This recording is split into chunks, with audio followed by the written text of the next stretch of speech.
hold on. This is what Steve would like you to read, okay? That's the recognition from Mrs. Stone? Yeah, in the blonde. That's an open question. Do I do gavel first?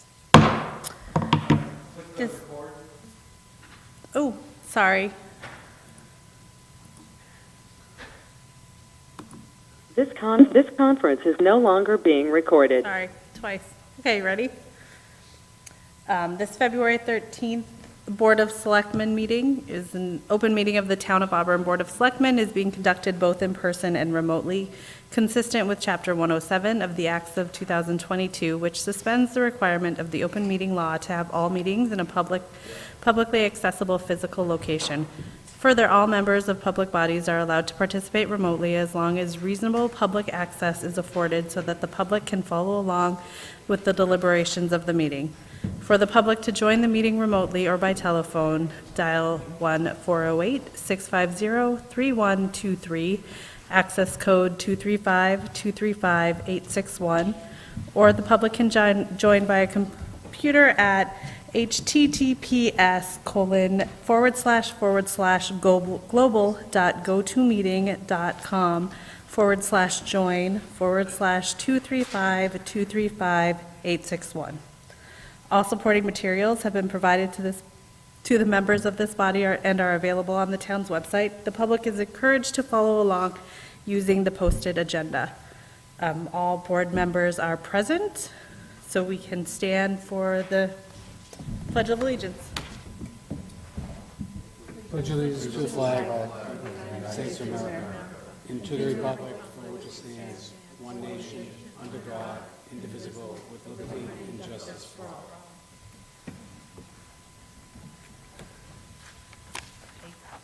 No public comments, Sarah. Okay, we have no public comments, so we're going to move on to the public hearings and presentations. Do you just need me to read this? Yes, it would read here. There. Okay. So we have a fire response recognition from Mrs. Stone. I'm going to read the email she sent. She says, "It's taken me almost 3 weeks to write this. I wanted to be able to express my eternal gratitude to the Auburn Fire Department and EMS for their incredible and valiant care of me and my husband, Mark C. Stone. I cannot express how blessed we are here in Auburn to have these amazingly trained, kind, and compassionate people to serve us. These men and women are the best of the best, especially to me and my family.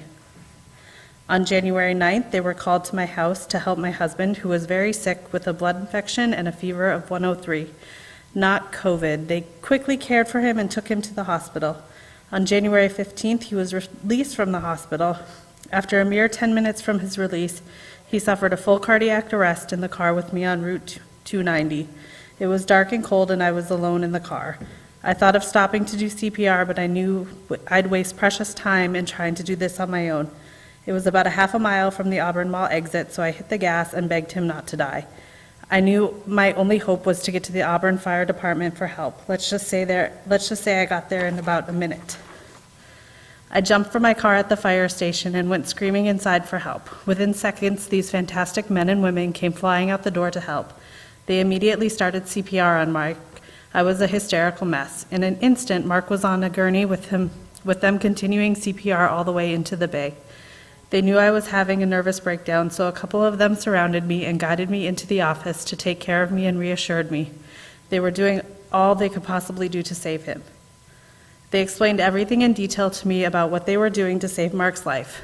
They got me some tissues and a cup of water. Simple things that meant so much to me at the moment. A hug and a promise to get me to the hospital so I didn't have to drive again. They knew I wouldn't be able to after what I had witnessed. I asked several of them for their names, but of course I could not remember them all. I am so sorry I didn't retain those names better. My mind was definitely not there. They moved my car and said they would take care of it and not to worry. One young fireman named Nick, I remembered his name. He is the one who drove me to the hospital to be with Mark, just in case. They knew I needed to be there. Nick explained everything that was being done to save my husband of almost 40 years. Then he offered to pray with me. It was very comforting to me. He kept me calm and spoke with a kind voice and a warm heart. As we pulled up to the hospital, he offered a chance to pray again. We did. Once I entered the hospital, everything was a blur. Nick simply held my hand and just spoke to me, offering support, which I will always appreciate more than words can say. The wonderful Auburn team who worked so very hard on Mark came out to join Nick and I in the waiting room. Hugs and more explanations about what they had done on the way was comforting to my frazzled brain. The doctor came out and told me all they had done, but Mark was on life support and not doing well. The doctor asked me if they could shut off the Lucas machine and ventilator to see if Mark had any spontaneous rhythms or breath. I told them I wanted to be there when they did. Every single one of the Auburn team came in with me. Nick and a young firewoman held me up when I got to the door and saw Mark. It certainly took a few seconds to compose myself. They hung on tight. Then they guided me to a chair so I could hold Mark's hand to be close to him. They all stood next to me as everything was shut off. Maybe a couple of beats of his heart, but then it flatlined and Mark was gone. Every single member of the Auburn team came and gave me hugs and offered their sincere condolences. They had tried so hard to save Mark, but I truly believe he died in the car with me that night. So from the bottom of my heart and my family's heart, I wanted to say thank you to the entire Auburn Fire Department and EMS who were there with me and took such good care of Mark and I during the worst moments of our lives. Thank you just isn't enough for the dignity and care you showed us that night. Auburn is a very lucky town to have such an incredible people who take care of us. This isn't just a job, it's a calling. God bless you all and keep you safe.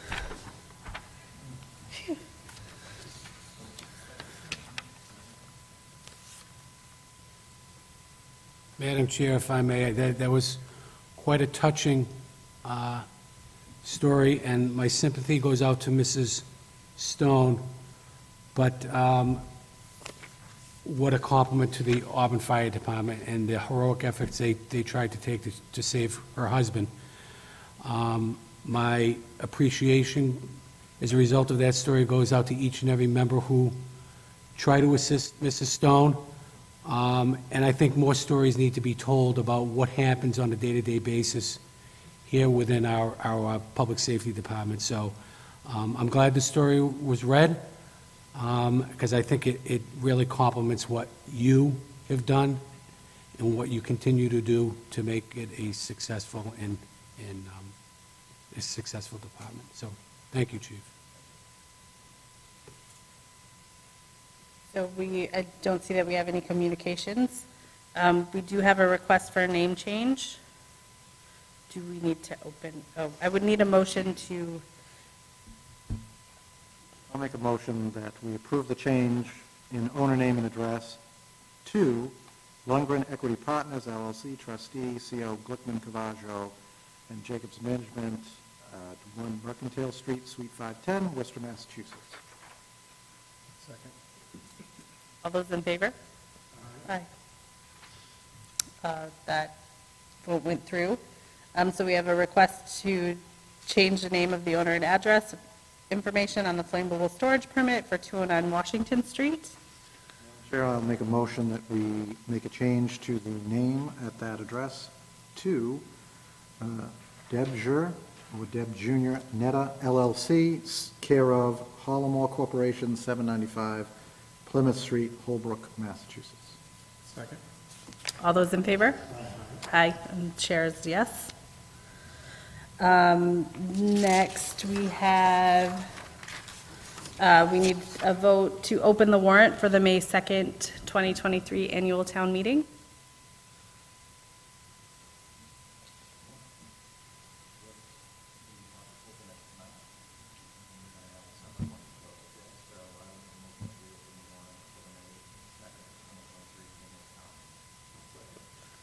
All those in favor? And the chair is a yes. We have a vote to close the annual town meeting, so I would make a motion that we vote to close the annual town meeting warrant on Monday, March 6, 2023, at close of business. all those in favor, sorry. Second. All those in favor? Aye. And the chair is a yes. We do have a gift acceptance from Deanna and John White for $300 to the Auburn Fire and Rescue. Motion to accept with gratitude and that a letter be prepared for the chair's signature. Second. All those in favor? The chair is a yes as well. And I think now we're up to town manager items.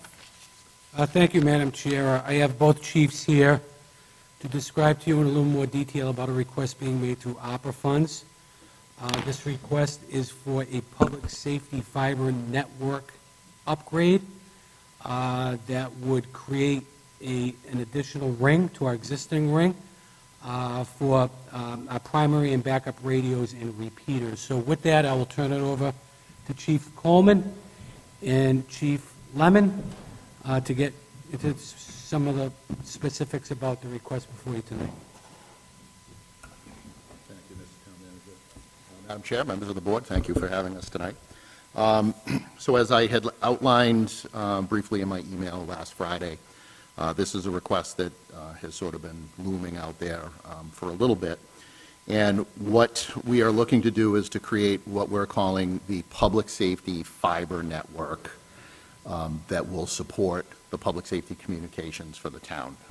Without boring you with too much of the technical detail, the way that our radio systems operate now is on copper telephone lines, and it's been that way for 50-plus years operating.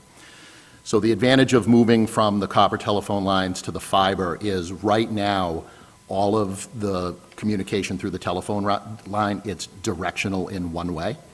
So if a tree comes down and takes down wires in the telephone line, it has the potential, and has happened, where radio communications would get knocked out at a certain site because, again, it's the one-directional telephone line.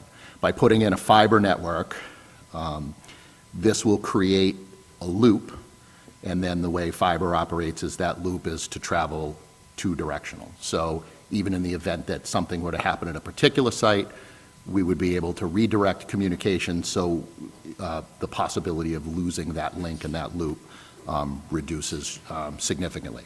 I will just tell you that Mike Marino, the town's IT director, is on tonight, so if there are any technical questions that we can't answer, I would ask Mr. Marino to step in, as he is the fiber expert in town, and he manages all of the town's fiber infrastructure as it sits. So sort of the long-term plan right now, and Mr. Marino can certainly talk to this much better than I can, but right now the town has fiber, but our fiber is not a loop. Our fiber dead ends in certain areas, and it is the town's hope that down the road, and there is a grant that we're eyeballing for some of the kind of non-emergency side of the fiber. There is a grant that Mike is eyeballing that's going to close some of those loops. But Mike's hope is that he wants to get public safety off of the town's loop completely, so public safety has their own loop. It could still use the town's as a backup for redundancy, but in order to kind of, as I understand it, to make more strands available within the fiber, they want to just get public safety on their own loop. So we've solicited quotes. The quote for the fiber installation is roughly around $411,000, somewhere around there. And then the remaining 75 and some change is for microwave, because even with the fiber, when you think about it from a topography standpoint, there are still some low areas in town where you kind of have to, picture like a microwave dish where you have to shoot a signal down into a particular low spot. The fiber just gets the connection. It doesn't actually assist with how the transmissions are coming out of like hills and valleys. So the total project for the fiber network, again, is the $500,000 that we are requesting. So if there's any questions, either myself or Chief Lemon can hopefully answer. If not, Mike Marino is here.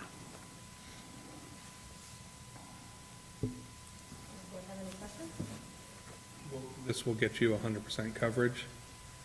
So yes, as far as the public safety link, this will complete the loop. This will allow us to have fiber at all of our existing radio sites, which we do not have now. There is fiber at some of them, but not all. So this will create that redundant loop and it will bring fiber to all of our existing locations and put in the microwave. So this project, as far as the, because it's sort of a two-part question, but the short answer is yes, this will get us fiber to 100% of our existing radio sites and the microwave.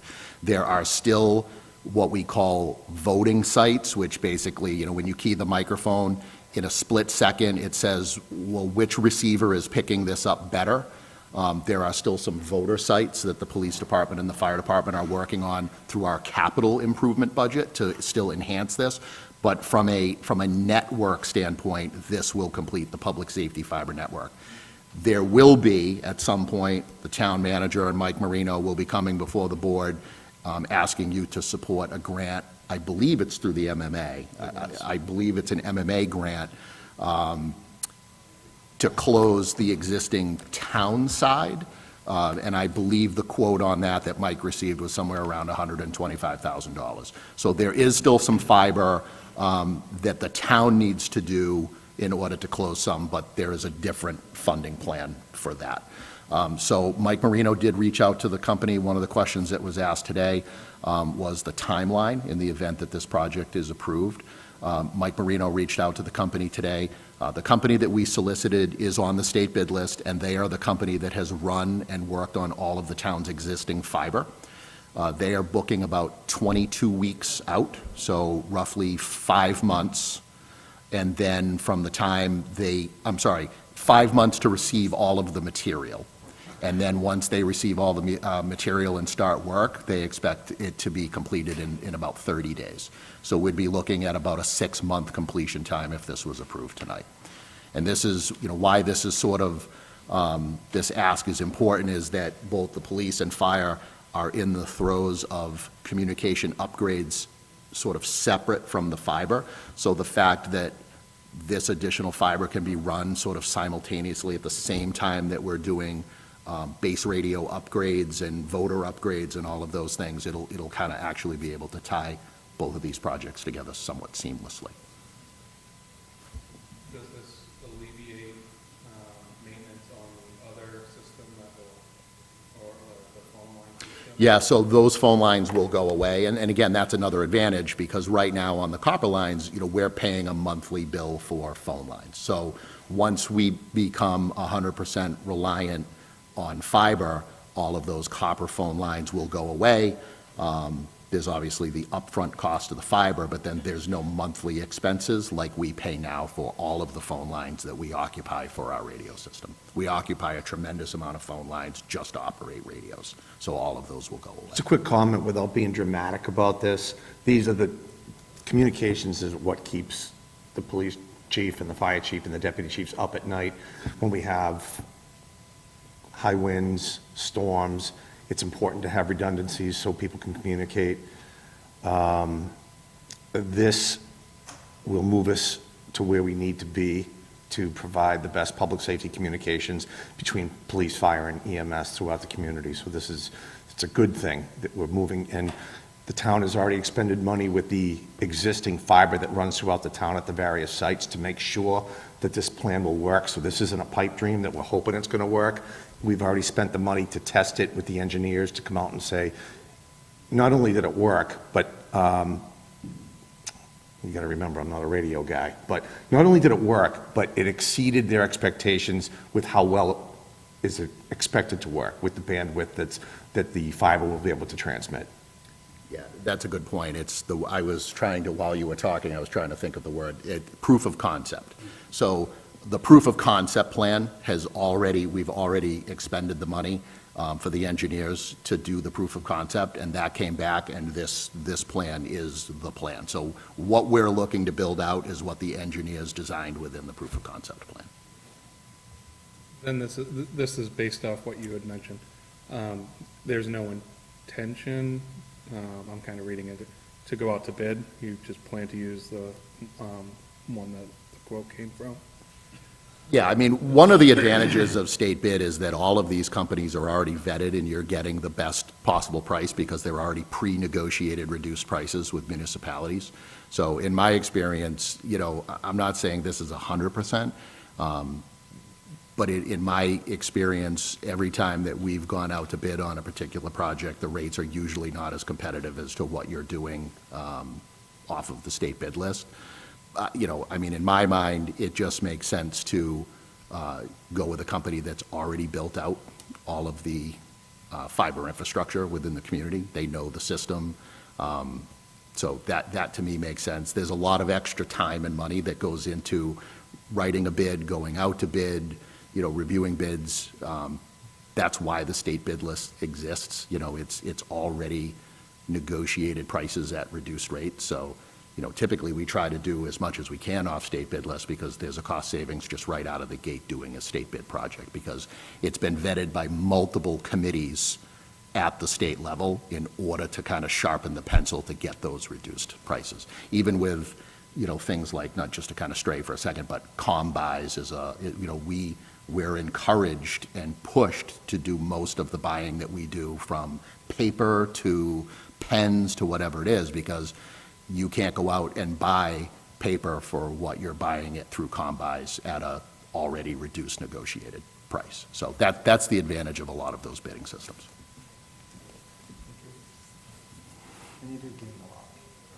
I forget which governor came up with it. It might have been Governor Romney who came up with the concept of the bid list for this very purpose, to get money from where it is to where it needs to go in the shortest amount of time. So I know that it's been a godsend for the time that it's been in place, because it doesn't circumvent 30B, but it actually works off of the balance of what 30B is. It's keeping the good people in and hopefully weeding out as much as possible the bad people. So I think it's been a successful program. The people that sit on state bid lists, they work hard to get there, because they're not there because they're not reputable companies. Like, they have to jump through a lot of hoops in order to maintain their status on a state bid list.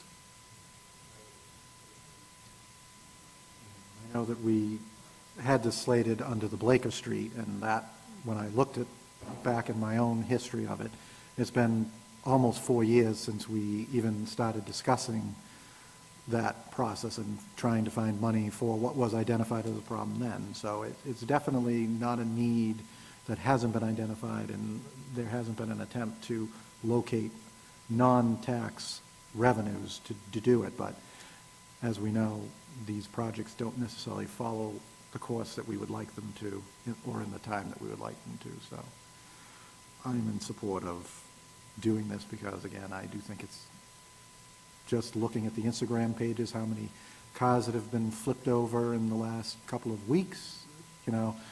Obviously that's not comforting to see that many situations in relatively dry conditions where people are flipping their cars and causing no end of headaches for the people in town, as well as the people trying to remediate the issue. I just have one question. Is this in addition to a possible communications tower? So, no, the word tower has Okay. been thrown out. I think it was, mischaracterized. I think when we talk about communications, like tower is typically the first thing. So there is no need for a communications tower. Okay. So what we're looking to do is run the fiber on the poles to the existing radio sites that are already existing. The only time that we would be talking about constructing a new tower is if the public safety building is passed, but that would be part of the cost of the Okay. public safety building. So there is no tower, it's the fiber network to connect to the existing radio sites we have. Okay, thank you. Yep. Does anybody else have any questions? Is there a motion? Sure, I'll make a motion that we vote to authorize $500,000 in ARPA funds for the fiber optic program as described. Second. Sorry, all those in favor? Aye.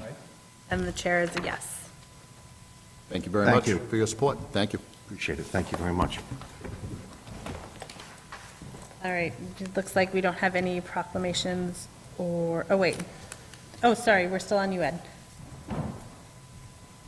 The request to, Madam Chair, the next item, this matter came before the board at your last meeting.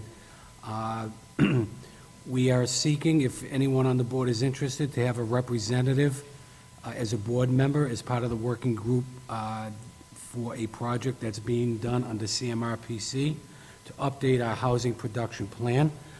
I don't know if anyone has given that any consideration, but and I had a discussion with Adam, if there isn't a board member interested, then we would seek to maybe get a member from the planning board to serve on that committee. So certainly I would leave that up to you. But I know the planning board is meeting tomorrow, and it'd be nice to get a decision from the board tonight so we can pursue getting a planning board member if there's no interest on any one of you serving on that committee. Well, I certainly have an interest, but I also feel that the planning board deals with this and is closer to the work than any of us, and I know there are other former planning board members much more current than I, so I'm interested, but I would rather see a planning board member just because they're closer to the work and they would do, I know, a phenomenal job. I feel interested, I just don't have the capacity. So it sounds like maybe we should go to the planning board and see if, So, given the feedback I'm getting, I will have a discussion with Adam and see if he can try to recruit someone from the planning board to serve on that committee. Would you like a vote from us at requesting? It would be nice to get a vote from the board asking to refer this to the planning board and ask if there would be a member interested in serving. We're not going to make that motion that we refer to that. I'm just going to say what the town manager just said. I'll second. all those in favor? Aye. Chairs, yes. Item C, the terms of development agreement. I can tell you that we had a meeting scheduled last week with Mr. Vinicasa relative to the Perry Street project. Unfortunately, there was a sickness that prevented one of us from attending. I'm going to keep that individual nameless right now. So we do have a meeting scheduled this Wednesday, so we're going to resume discussions at that point in time. So hopefully we can bring something in at the next meeting. The budget schedule update, I just wanted to let the board know that, and it ties into the warrant request. This budget season has been a difficult one, primarily because we have a new administration and the state numbers are not due out until March 1st. Typically, under normal circumstances, the governor's numbers are released at the end of January.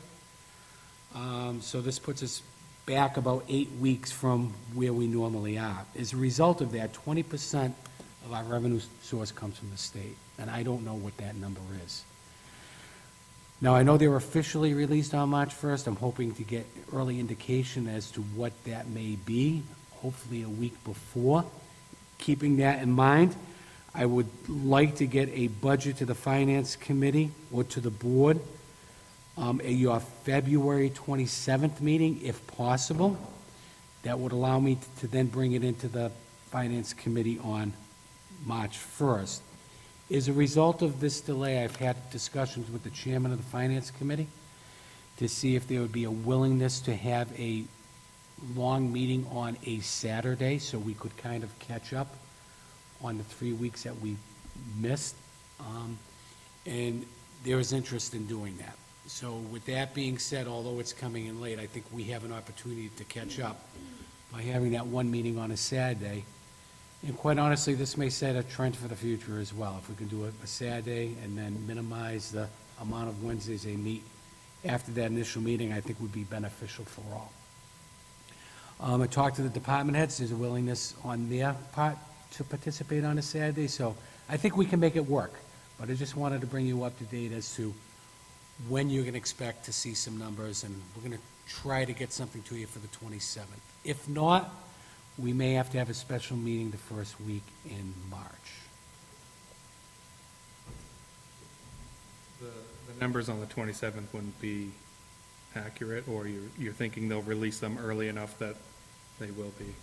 When I attended the annual MMA conference when the governor spoke. She said the official release is on March 1st, but they're going to make every effort to get the information to trickle down before the official release. So I'm hoping maybe a week before, we may receive some information that will give us some guidance in at least establishing an amount for the state that will lead to our recommendation, so.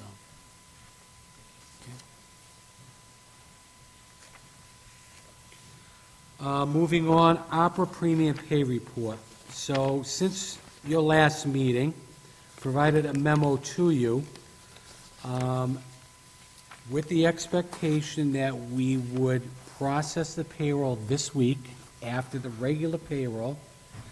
We'd try to generate a special payroll this Thursday to be keyed in with a release of a check next week. That's our intent. And the premise of that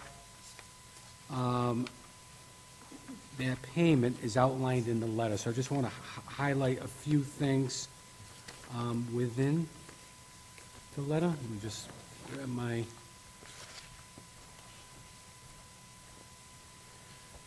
So as we indicated, we went with option C, which seems to be the cleanest method of distribution.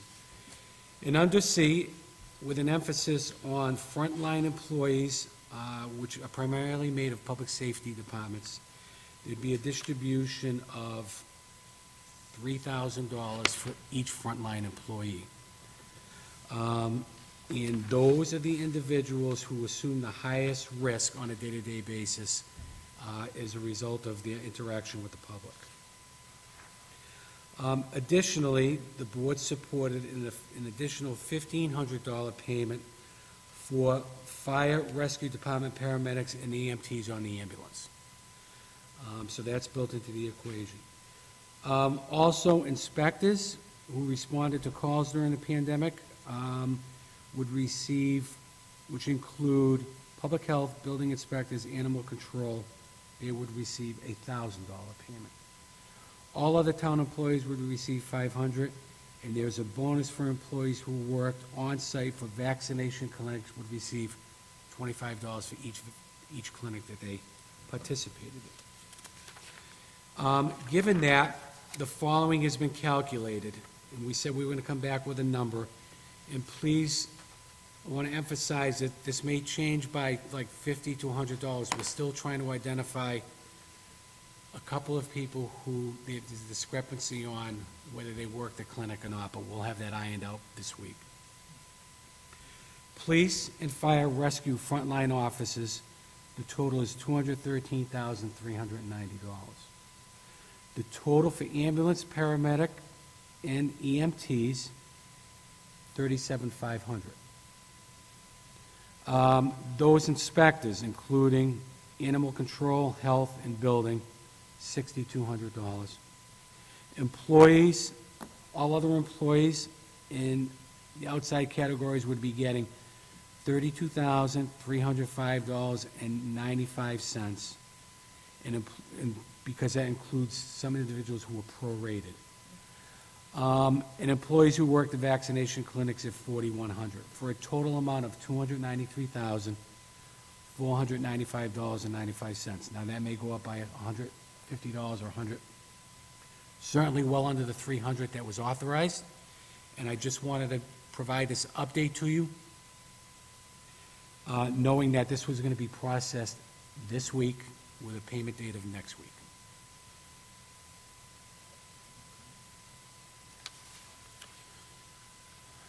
Any questions relative to the amount, the report, the process? I did want to go back to the terms of development agreement if we could, Madam Chair. It's a quick one. Okay, go ahead. So I had met with the town manager just before this, and I noticed, having gone over the previous LIP agreement, that we had, the board at that time had decided to dedicate money to a specific program in town, which is for concerts at Pappas Park. And I was just going to hope to ask the board members to keep the sum of money, but to a town program, you know, the senior center and obviously the library have a lot of programs, they do very well with grants, but it would be nice to be able to, as they need monies, to be able to say, okay, we've got X number of dollars, we can do this or we can't do this. Obviously, police and fire also do a variety of programs, and the schools obviously do programs as well. So I just was going to ask if we could make that slight change from a specified thing to this is how much it is, but it's for programs, town-wide programs, however it gets massaged, but. Just so I'm clear, I think there's an amount in the current LIP agreement with Eastland Partners that does set aside money for community events. That discussion is also taking place with a potential LIP agreement with the Perry Place project. Are you suggesting that we be more broad about the community aspect in the Perry Place to be Yes. used for community events, not specific to, but may include, but not specific? course. Okay. Because we do get a lot of donations, we've all seen them from the business community, and they do a lot of good work at the senior center, and singling them out for no specific reason, but I just know that they do well with grants, as most of the departments do, but there are some programs that I know that they would like to do that perhaps this would help them be able to do it, and grant funds don't necessarily extend as far as we would like it to. So I don't want to change the dollar amount, just make it more general, if people are willing.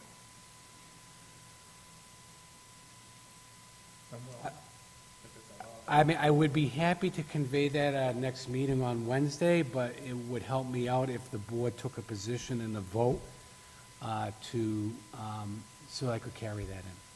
I'll be happy to make that motion that we create that space and make it more of a community fund for various department programs townwide versus a specific something for the current LIP agreement that we're under.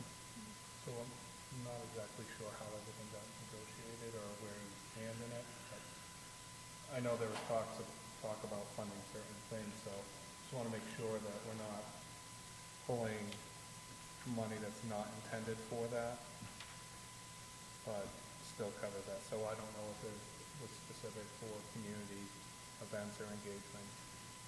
My understanding was there was a dollar amount, whatever that dollar amount was. So I'm not looking to say, take it from anything else, just whatever would be in that pool of money. Actually, I'm reading the item under the agreement now, and I don't think we would have to further negotiate this, because it says contribute $20,000 per year for the first 5 years after full occupancy of the project to be used for community events.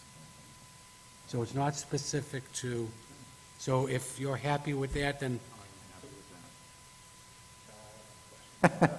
I'm sorry. What do we consider full occupancy? 100% occupancy for X number of time? Like that's, I just want to make sure that's defined. I don't, sometimes. it wouldn't be, well, certainly you may have a unit that's unoccupied for a period of time. I think once they get an occupancy permit. Okay, Yeah. that's, I just want to Yeah. make sure that that's the definition. I am on board with. Definitely think we need to discuss how these things are triggered, because, again, we're almost 4 years into Eastland Partners, and I really do think that there needs to be some sort of upfront payment for these things, so that we can, and also language in there that is going to tie them to some sort of specific timeline. Because again, Blakey Street, I mean, I love dirt, just like anybody else, but at some point you gotta do something. So they're proposing to build multiple buildings. I'm assuming that they'll be filing for permits for each separate building. Is it occupancy on the entire project or on each building? As it relates to which one, because there's a trigger on Eastland. On the one we're negotiating. So I don't want to go backwards, Yeah. but obviously we've learned some lessons, and I just want to make sure, like, I don't even know how many buildings are proposed right now, but let's say there's 4 buildings and they build 3 of them and decide not to do the 4th. Does that mean that they don't have to proceed with the agreement. Well, I think the occupancy isn't defined, but we can have that discussion. We'll follow up with that on Wednesday. Because I don't quite understand how it's going to be phased at this point in terms of the occupancy. So I'm sure it's as the project is proposed and developed, I would say in its entirety, but I can follow up on that with Mr. Benincasa. Also with that, I don't know if there's, how the bonding, or if there's any bonding tied to anything that's proposed. I'm not trying to negotiate or renegotiate that, but just want to make sure that anything that is negotiated properly covered or bonded once it gets through zoning. My understanding of the process, which is very convoluted, but just want to make sure that that is something that's discussed, that anything that's negotiated is bonded in there as part of that.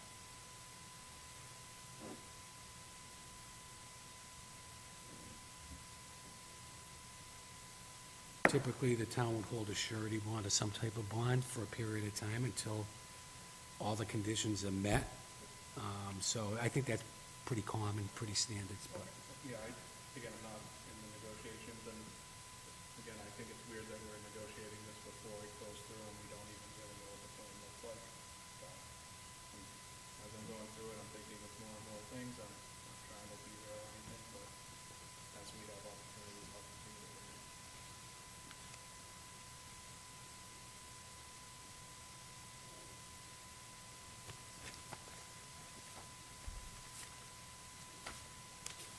is that, Madam Chair, the same that Oh, yeah, I think you have the last one is the senior center flooding update. Oh, okay. So I wanted to update the board on the status of the senior center. I think I reached out and let the board know that we had a flooding incident that occurred on February 4th, the 3rd and the 4th. It was last Saturday night, the 4th, I got a call from the fire chief saying that his men and women of the department were responding to a call up on Goddard Drive because water was coming out of the building. I went to the scene shortly after I received the call, and they were squeegeeing out water out of the building. There's about 2 inches of water in the entire building, more in the kitchen, maybe 3 inches in the kitchen. And they did a fantastic job. They had the building cleaned out. The water had been running for a period of time. A neighbor called. They saw water coming out of the building. Is that how you understand it, Steve? Who made the call to dispatch. I don't know when the pipe burst, but a lot of water fell from the ceiling of the kitchen where the pipe broke in the senior center. Puro Clean was called. They came in. They were on site that evening. They started the remediation work, which took about 3 to 5 days, which required some testing of material to find out the moisture content within the building. I had just learned, and during that period of time, we set up shop, and I want to thank Reverend Knight for allowing us to use Packagug Church kitchen area to prepare meals and to send them out to our senior population. So thanks to him for that. But just learned the other day, and maybe yesterday, that the floors have to be replaced, the tile floors, the rugs have to be replaced. Some of the sheet rock has to be removed and replaced. And the kitchen area needs a major overhaul. Cabinets need to come down. We don't know the status of the appliances. We have someone looking at that. But it caused a lot of damage, and it is estimated that the senior center is going to be closed for 3 to 4 months. When I first learned that, we had discussions with Reverend Knight. I asked the insurance company if they would provide, through the claim, an allowance for the rental of a facility to relocate activities at the senior center for that period of time. They said it does qualify, so we're now looking at options on where to relocate our support services for our seniors on a daily basis, which includes activities as well as feeding our senior population. We continue to work closely with the insurance company, with Pure Clean, to remediate and to rehab the senior center, but it was a lot longer process than I anticipated initially. So, I wanted to let you know, in case you get calls, we have notified our seniors through our reporting system at the senior center. We'll post something online on our website, but unfortunately, we probably won't be able to reopen until spring. When a new location is found, assuming signs will go up on the existing building, if there's some signs or services. Yes.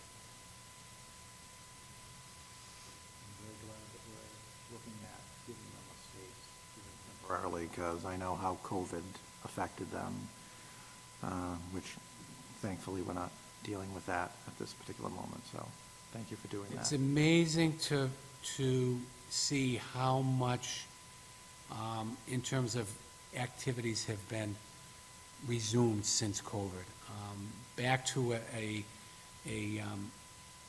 strength that we saw pre-COVID, if not more. So I think seniors are itching to get out and to socialize and to take advantage of those activities, and certainly we don't want that to be interrupted. So we'll figure it out, and we'll let you know where that's going to take place. All right, I see we have no table items, no select board items. Our packets included the January 9th minutes. Are there any edits? All right, I assume they're read and accepted. So we just need a motion to adjourn. Absolutely. So in August, I made an announcement that I was not going to seek office in the upcoming May election. And I am very grateful to the many people who reached out to me and asked me to reconsider. I am pleased to announce that I will seek a one-year seat on the board, and obviously it's up to the voters, but I'm hoping to be successful in getting to continue to work with the board and the various town departments to continue a successful run. And with that, I'll make a motion to adjourn, Madam Chair. All in favor? And the chair is yes.